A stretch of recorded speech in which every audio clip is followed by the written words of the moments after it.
This lounge isn't for con artists. Get out. The words hit the polished glass walls like a gavel. At 9:42 a.m., inside the marble-floored executive branch of Summit Trust Bank, silence cracked. The manager's voice wasn't low, wasn't discreet. It was loud enough for every client sipping espresso in the private lounge to hear. Eyes turned. A ripple of discomfort passed through the room, but no one spoke. The accusation wasn't just directed at a woman, it was a verdict thrown before evidence. She stood there, framed by morning light spilling through high windows. A black woman in a fitted burnt orange dress, hair tied in a low, deliberate knot. No designer logos, no jewelry but two small gold studs. A tablet case rested in her hand, nothing more. She didn't flinch. She didn't argue. She placed her card on the table, her voice even. "Run my name, that's all you need." But the manager didn't move. He crossed his arms, lips curling with contempt. "We don't run names for people like you." A hush spread thicker. A young man at the far corner raised his phone slightly, thumb hovering over record. An elderly woman clutched her purse tighter. The air felt staged, like a courtroom waiting for the next witness. The woman, calm, unshaken, took a seat. She rested her hands lightly on the table, posture rooted, as if anchored to stone. Every second she stayed quiet, the tension multiplied. She had been here before, not this room, not this morning, but in other rooms, other years. At 23, told her down payment must be borrowed. At 30, asked if her collateral was actually hers. And now, decades later, the same stare, the same tone, like history rehearsed. The manager leaned forward. "Security's already on the way. People like you don't get access to executive services. Not today." Still, she didn't raise her voice. She let silence drag him deeper into his own arrogance. Her fingers tapped once against the tablet, soft, measured, like the countdown of a clock only she could hear. Across the lounge, the young man finally whispered, "Should I record this?" A woman beside him hissed, "Wait, watch, something's happening." And then, almost as if on cue, the bank manager pushed harder, voice sharp. "Fraud doesn't belong here. Walk out or be dragged out." He thought his words defined her. He didn't know that within minutes, hers would define him. Before we continue, where are you watching from? Drop your city or country in the comments below. And if you believe in dignity and justice, hit like and subscribe. These stories spark change, and we're glad you're here. Now, back to her. She sat motionless in the chair, every eye in the lounge fixed on her presence. And though no one yet knew her name, the silence already carried it. The manager didn't wait for her to respond. He snatched the black card from the table, holding it like a piece of counterfeit jewelry. "Looks impressive, but anyone can fake one of these." His words weren't for her, they were for the audience. Every client in the lounge was now drafted into his performance. Two junior tellers by the counter exchanged glances, nervous but silent. From her chair, she didn't flinch. She simply folded her hands and said nothing. The restraint was louder than shouting. A younger banker, no more than 25, leaned over the manager's shoulder. His voice was a whisper, but sharp enough to cut. "Her name's in the system. I saw it this morning. VIP tier." The manager's jaw tightened. "You're mistaken. Step back." He didn't lower his voice, he raised it. "This woman is pretending to be a client. She's here to defraud this bank." Gasps moved through the lounge like wind through tall grass. A middle-aged man at the espresso bar shook his head. A young woman by the window murmured, "This feels wrong." And then the manager pushed further. He reached across the table, fingers brushing her tablet. "Hand this over. Evidence." The device slid from her hands under the weight of his grip. It hit the surface with a muted thud, louder in meaning than in sound. A pause rippled through the air. She inhaled slowly, her expression unreadable. Not anger, not fear, something steadier, heavier. "Every second you touch what's mine, you confirm what's already logged." The manager smirked. "Logged? By who?" That was when the first phone lifted higher. A young man in a gray hoodie, seated 2 chairs away, spoke out loud. "I'm filming this. Everyone should see it." The manager spun, red creeping into his face. "Put that down. This is private property." But the phone stayed up. Another client whispered, "No, let him record." And suddenly the room shifted. The accusation wasn't just between a manager and a woman anymore. It was a public trial. Security was called. A clerk's voice crackled over the landline. "Fraud in the lounge. Possible theft. Requesting immediate response." Her eyes narrowed, but her body didn't move. She sat anchored, a calm center in a room unraveling. Then, with a quiet precision, she lifted her phone and spoke 4 words. "Initiate protocol. Log everything." The line on the other end answered fast, steady. "Confirmed." Every word, every face captured. The lounge fell still again, a hush heavier than marble. Clients exchanged uneasy looks, some skeptical, some silently rooting for her. The manager scoffed, still clinging to control. "You think one call changes anything?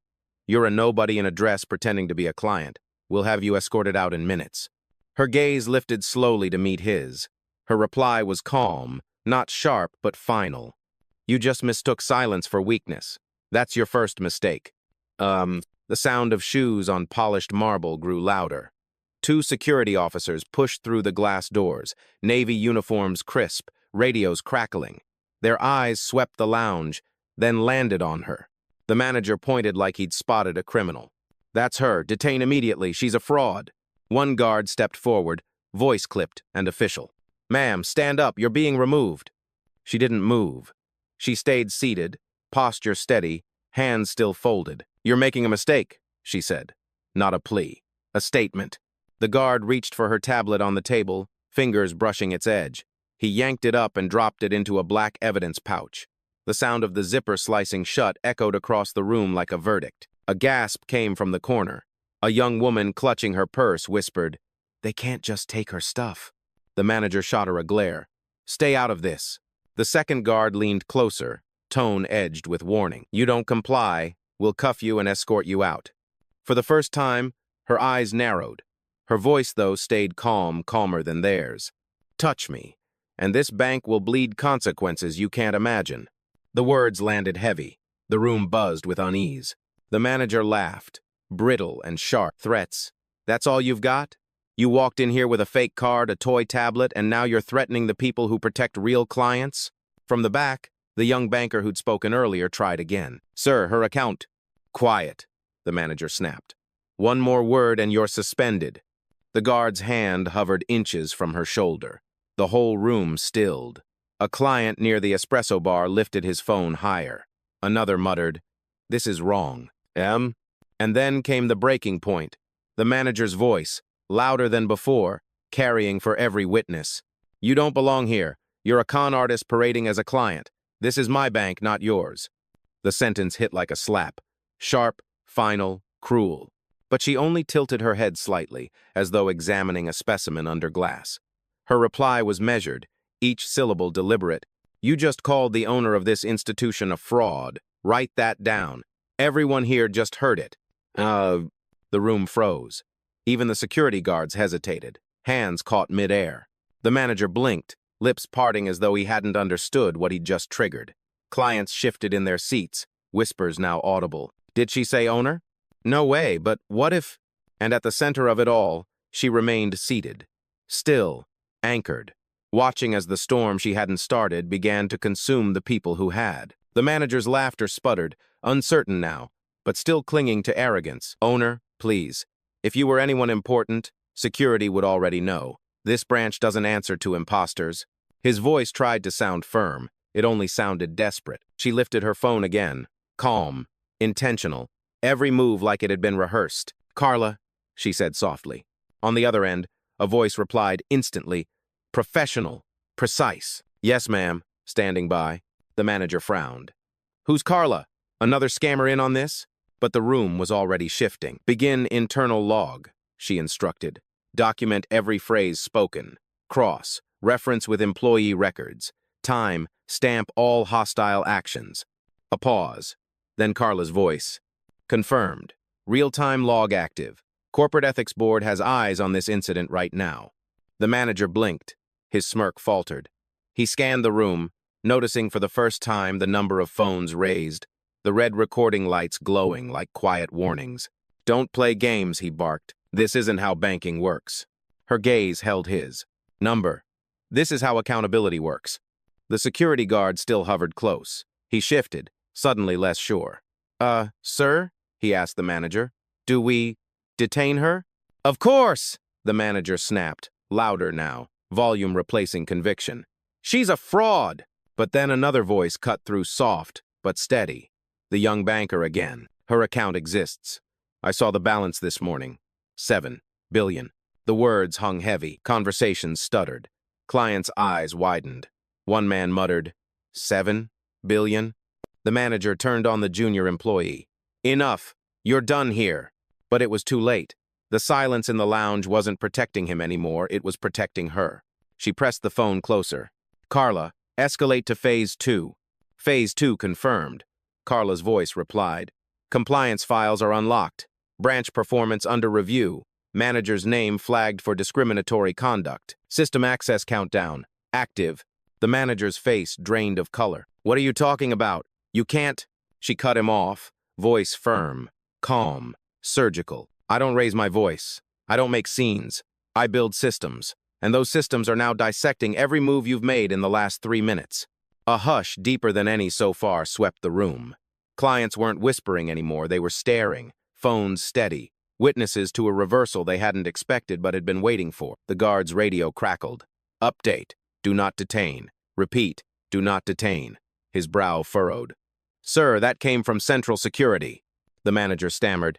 That can't be right, that's not... But she was already leaning forward, eyes locked on him. Her voice, the sharp edge the silence had been waiting for.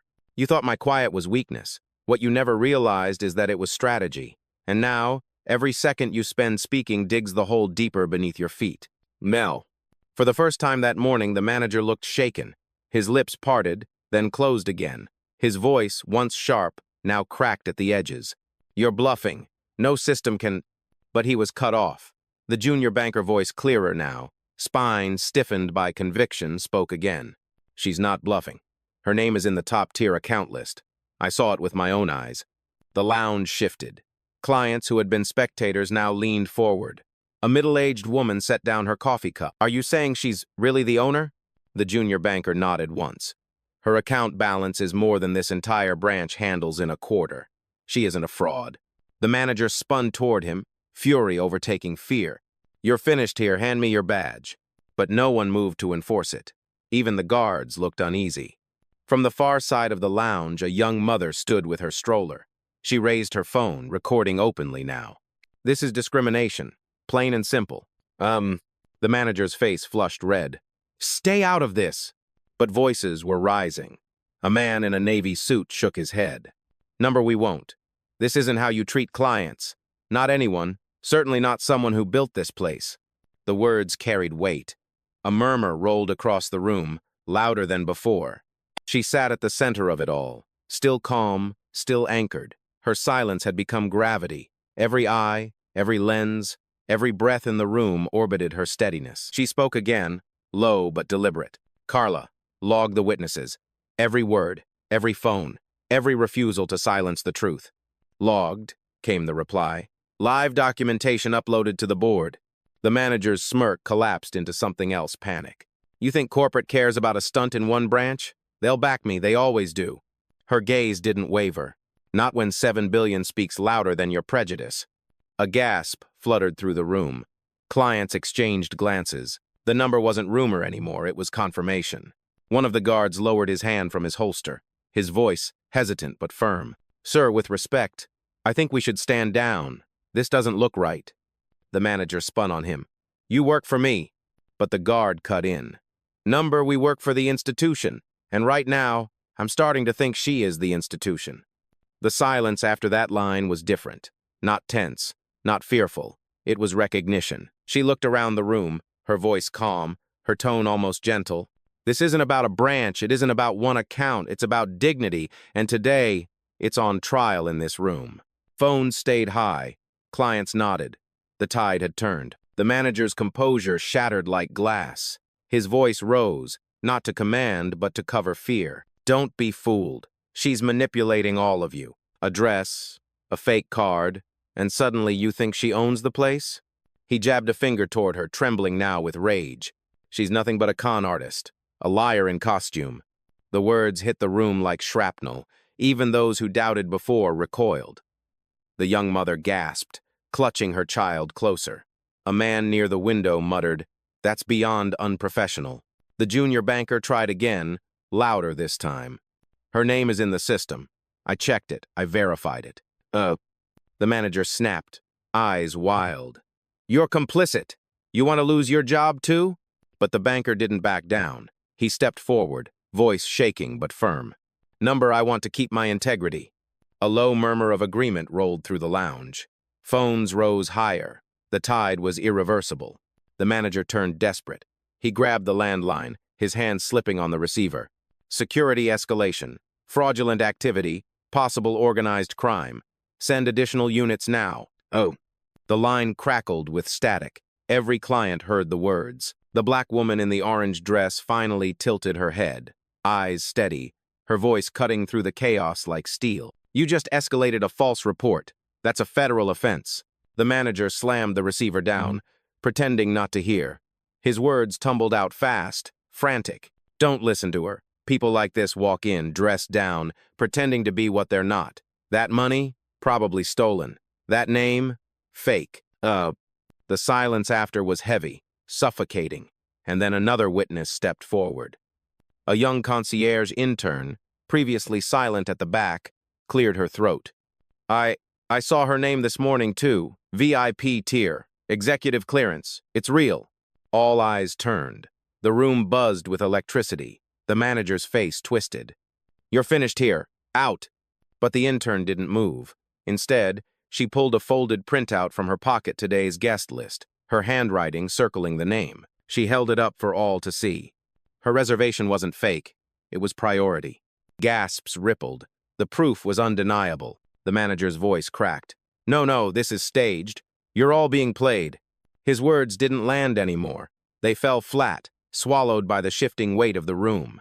The woman in orange leaned forward, her tone soft but commanding. Carla, elevate to Phase 3. Phase 3 confirmed, came the calm reply. Compliance review active, branch manager flagged. Central board receiving live feed. The manager froze, his jaw slackened. His eyes darted between the glowing phones, the steady stares, the witnesses who would no longer be silent. And then she said it 7 words that cut deeper than anything so far. You mistook silence for surrender. It isn't. The room hummed with power. Not hers alone, but collective. The audience, the witnesses, the truth itself. And though the manager still stood, barking orders into the void, everyone in the lounge knew it. The reckoning had already begun. The doors burst open again. 2 more guards strode in, heavier steps, batons at their sides. The manager waved them forward like reinforcements on a battlefield. There she is. Detain her. Search her bag. If she resists, cuff her. Gasps rippled through the lounge. A woman by the window whispered, Cuff her? For what? The lead guard reached for her purse resting on the chair beside her. He yanked it up, dumping its contents onto the polished floor. A slim wallet, a pen, the tablet charger. Nothing more. The items scattered like discarded evidence. Frauds always travel light, the manager sneered. His voice cracked, but he forced the words out anyway. Search her tablet. See what she's hiding. One of the guards pressed the tablet's power button. The screen lit with her name, bold at the top of an executive dashboard. But before he could read further, she spoke. Every keystroke you touch is being logged. You just made yourself part of the record. The guard froze, unsure, eyes flicking to the manager for direction. The manager snarled. Ignore her. She's bluffing. Handcuff her now. The second guard stepped forward, cuffs glinting in the light. He reached for her wrist. The entire lounge seemed to inhale at once, but she didn't move away. She leaned in, voice low, sharp enough to slice through marble. Lay a finger on me, and your badge dies before you leave this room. The words weren't shouted. They didn't need to be. They carried the certainty of someone who had already pulled the trigger on consequences. The guard's hand hovered, trembling. His partner muttered, Sir, maybe we should slow down. The manager erupted. Do it. She's a thief, a criminal in a dress. This is my branch. That was the moment the final thread snapped. The lounge didn't just murmur, it roared. A man at the espresso bar slammed his cup down. Enough. She hasn't raised her voice once. You've insulted her, grabbed her things, called her a thief. This isn't banking, it's abuse. Phones lifted higher. Dozens of red lights now glowed across the room. A young woman near the entrance shouted, We're all witnesses. Keep talking, manager. Dig your grave. The manager's face flushed scarlet. He jabbed a finger at the crowd. You're being manipulated. This is a scam. But the crowd no longer believed him. Their eyes had already shifted to her. She rose slowly, her burnt orange dress catching the morning light. Not flashy, not grand, but undeniable. She stood anchored, taller now than the room around her. Her voice was steady, unshaken. You threw my tablet. You stole my purse. You threatened my dignity in front of witnesses. And yet I'm still standing here. Ask yourself, why do you think that is? The silence that followed wasn't empty. It was charged, like the pause before lightning strikes. Even the guards hesitated, their cuffs hanging useless at their sides. And in that silence, everyone in the lounge realized something the manager still hadn't. The power had already shifted. The room was no longer his. Every eye, every phone, every breath leaned toward her. The manager barked again, voice raw. Why are you still standing there? Restrain her. But the guards didn't move. Their hesitation was louder than any command. She reached down, gathered the scattered items from the floor with a calm grace, and placed them neatly back into her purse. Then she straightened, her gaze sweeping the lounge. You've called me a fraud, a thief, an imposter. Her voice carried, low but undeniable. And you've humiliated me in front of every client here. She let the words hang, heavy. The manager smirked, thinking she was building toward a plea. Then she turned, her eyes sharp as glass. But you made one mistake. You forgot to ask who I am. Gasps fluttered. Phones shifted closer. The manager scoffed, shaking his head. Another bluff. She tapped her tablet once. The screen lit, mirrored across the lounge's digital display board usually reserved for market updates. Instead, a profile appeared. Her name, her title, her photograph. Vanessa Clark, Chief Executive Officer, Summit Enterprises, parent company of Summit Trust Bank. The lounge erupted. A collective gasp surged like a wave breaking against stone. Clients stood. Some clapped. Others muttered, I knew it. The guards froze, staring at the screen as if it were scripture. The junior banker's eyes widened, relief flooding his face. I told you, he whispered. The manager stumbled back a step, color draining from his face. No, this is fake. She hacked the system. This is... But the corporate seal in the corner of the display flickered, animated, verified. No hack, no doubt. She closed the tablet and placed it flat on the table, her voice razor sharp. You didn't just insult a client, you insulted the CEO of the institution that signs your paychecks. The silence after was deafening. Even the marble floors seemed to vibrate with the weight of it. The manager stammered, his words crumbling. You set us up. Her eyes didn't waver. Number I tested you. And you failed. A man near the espresso bar clapped once. Then again. The sound spread until the whole lounge was filled with applause. Not loud, not mocking, but steady. Like a verdict delivered by the people themselves. The manager's shoulders slumped. His voice cracked. You can't just... But she stepped closer, her burnt orange dress aflame in the cold, sterile lounge. I don't need to shout. I don't need to threaten. I don't even need to raise a hand, because the truth already stripped you of your authority. Her gaze sliced through him, final, absolute. And now, the only question left is whether you'll walk out or be escorted out of the bank you no longer represent. The applause grew louder, echoing off glass and marble, drowning whatever protest the manager still clung to. The reveal was complete, the power undeniable. The applause faded into a tense silence. All eyes locked on her, waiting not for defense, not for explanation, but for judgment. The manager's chest heaved, sweat forming at his temples. This isn't official. You can't fire staff in front of clients. Her voice cut through his denial like a blade. Watch me.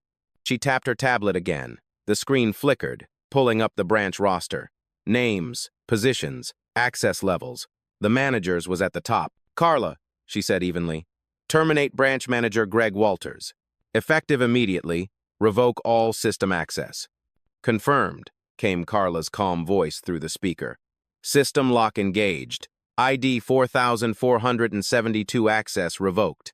At that exact moment, the manager's phone buzzed in his pocket. He pulled it out with shaking hands. The screen was red. Access denied. He tried his badge against the door panel behind the desk. It blinked scarlet, then dead. Gasps filled the room. A client near the window whispered, "It's real. She just erased him." The manager's face turned pale, almost translucent. You can't. She didn't flinch. And yet I just did. Then she raised her eyes to the two senior tellers who had backed him earlier, the ones who sneered when she walked in. Lauren Hayes, Kevin Patel, complicit in misconduct. Carla, terminate both. Confirmed. IDs 3,385 and 4,429 revoked. Across the lounge, both employees' monitors went black. Their badges flashed red. Kevin dropped his headset with a clang. Lauren staggered back, whispering, "This can't be happening." But it was. It was happening live, in front of every client, every phone recording. The junior banker stepped forward, voice steady now.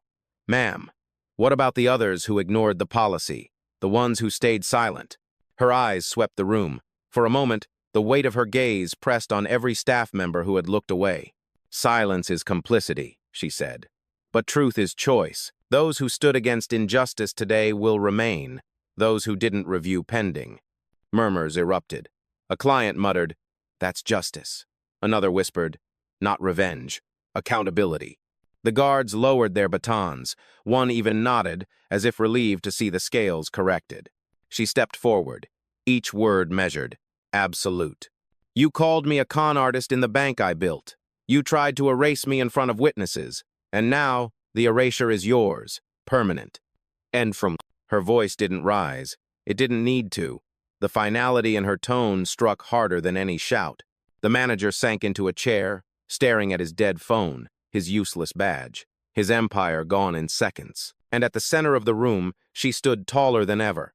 Not just a client, not just an executive, but the embodiment of power, wielded with precision. The verdict had been delivered. The silence that followed was unlike any before. Not tense, not expectant, this was silence drenched in shock. The manager sat slumped in his chair, his badge blinking useless red. Lauren covered her mouth, whispering to no one, "My career, gone."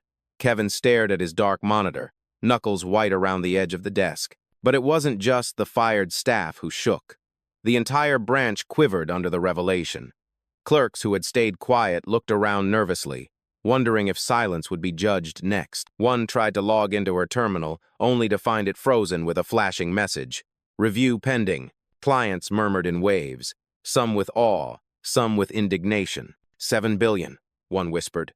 "She really owns the bank," another said, phone camera still recording. A man in a tailored suit muttered, "If she runs the institution, what happens to this branch?" The junior banker stood taller than before. Though young, his voice carried with a weight that wasn't there minutes earlier. "She just saved us," he said. "This branch needed accountability." A woman near the window shook her head. She didn't save it. She dismantled it. The crowd wasn't uniform in its reaction. Some clapped quietly, moved by the justice they'd witnessed. Others frowned, unsettled by the ruthlessness of power revealed. The guards exchanged glances. One whispered, "What do we do now?" The other replied, "Nothing. She's the chain of command now."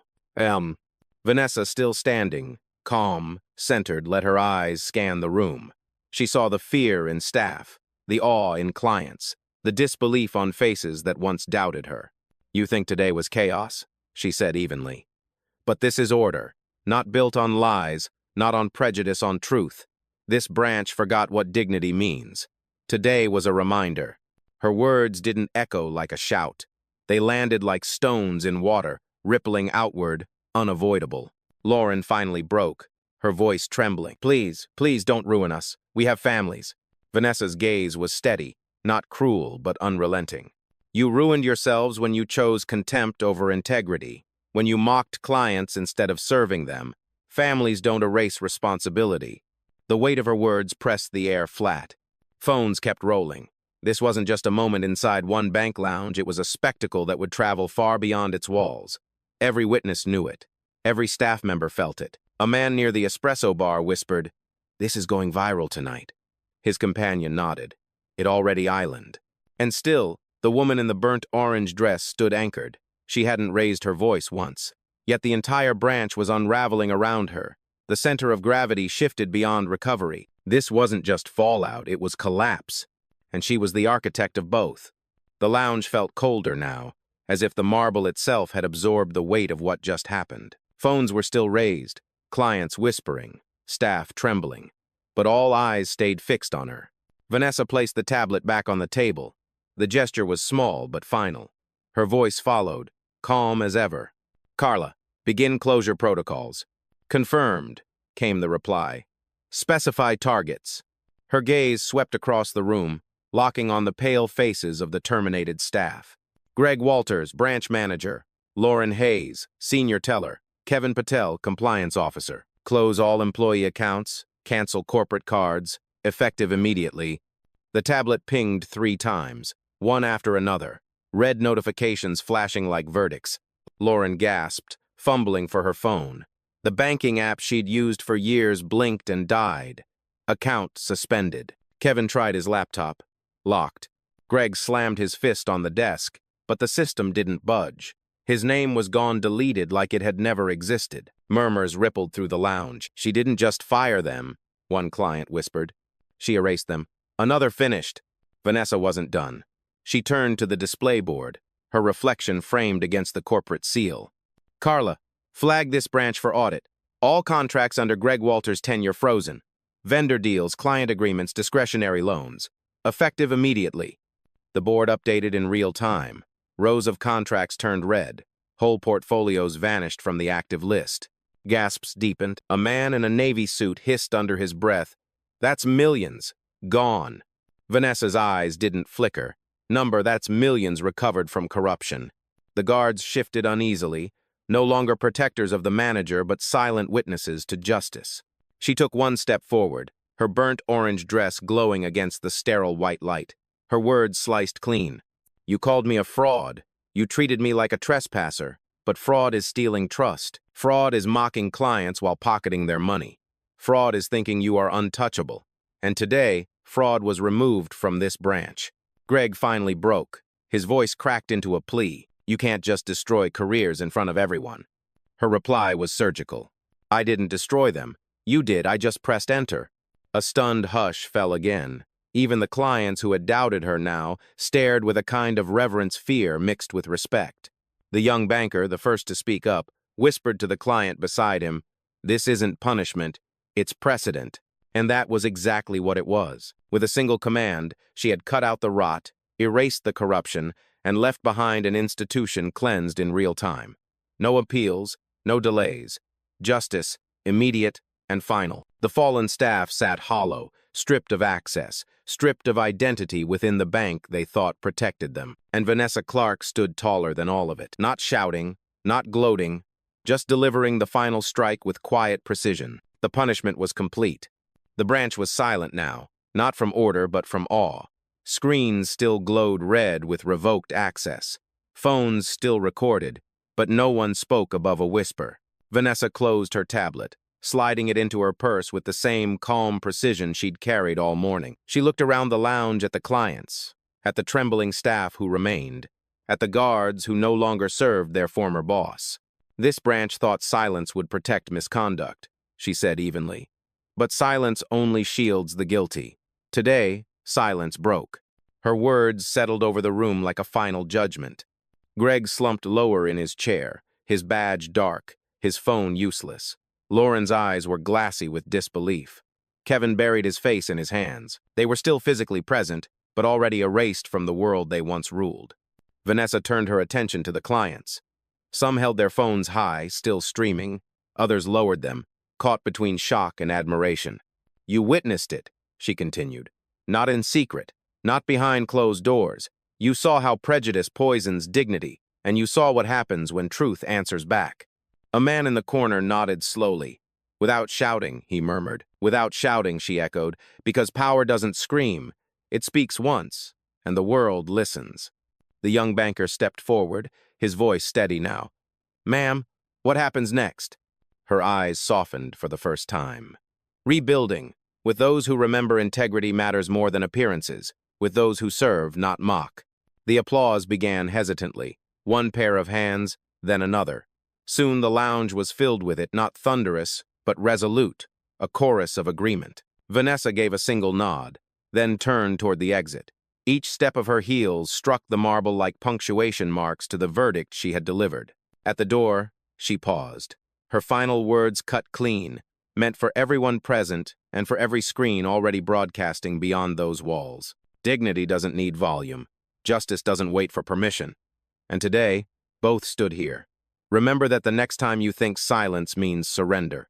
Oh, she walked out, the burnt orange of her dress catching the morning light like a flame refusing to die. The cameras followed her until the glass doors closed. Inside, the bank she once built sat stunned, stripped, and forever changed.